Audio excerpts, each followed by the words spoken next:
Hi, my name is Greg Palia. I'm with West Roofing Systems and welcome to another edition of Whiteboard Roofing.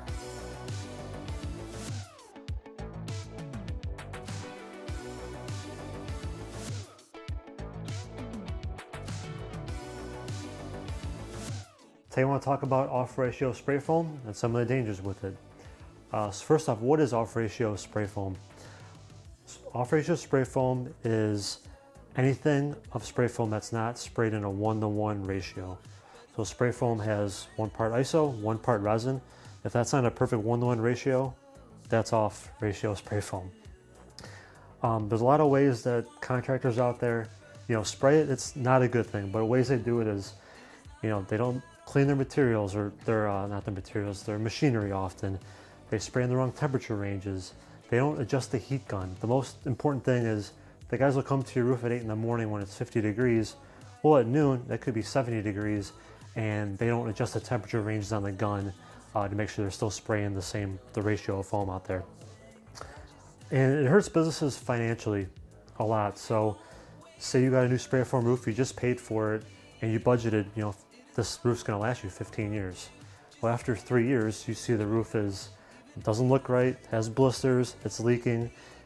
You call the old roofing contractor that did your roof, that sprayed this bad foam. They don't answer their phone calls. You email them, months and months go by. You're kind of in a rut.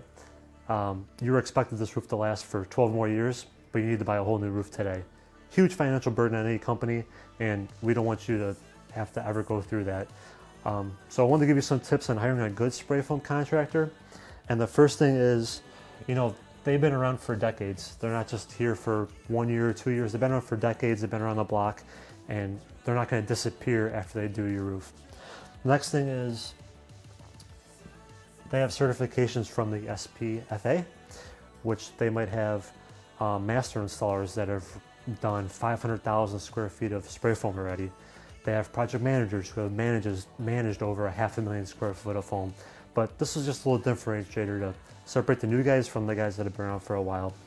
Next thing is they'll have a client list. Ask them for a list of people who you've done their spray foam roof 5 years ago, 10 years ago. Call those people up. Is your roof still looking good? Is it performing right?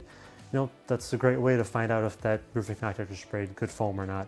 And the last thing is they have done a lot of recoats. I know it sounds like they messed up and they have to recoat it, but that's not the case. So spray foam, after 15 years, you get a 15-year warranty. On year 15, the coating might go down a little bit just naturally, but what a spray foam contractor will do is just clean that coating off, put new coating on there, and then grant another 15-year warranty. So if a contractor is doing a lot of recoats, that means they've been with that roof for at least 15 years and are planning on doing it for 15 years more. So definitely a good sign. I know you're a building owner, you just want to do the roof, get a headache off your plate, and that's it. So one way to erase those headaches is to make sure your contractor sprays good foam. So hopefully you learned at least one thing new today. Thank you so much. Have a good day. Bye-bye.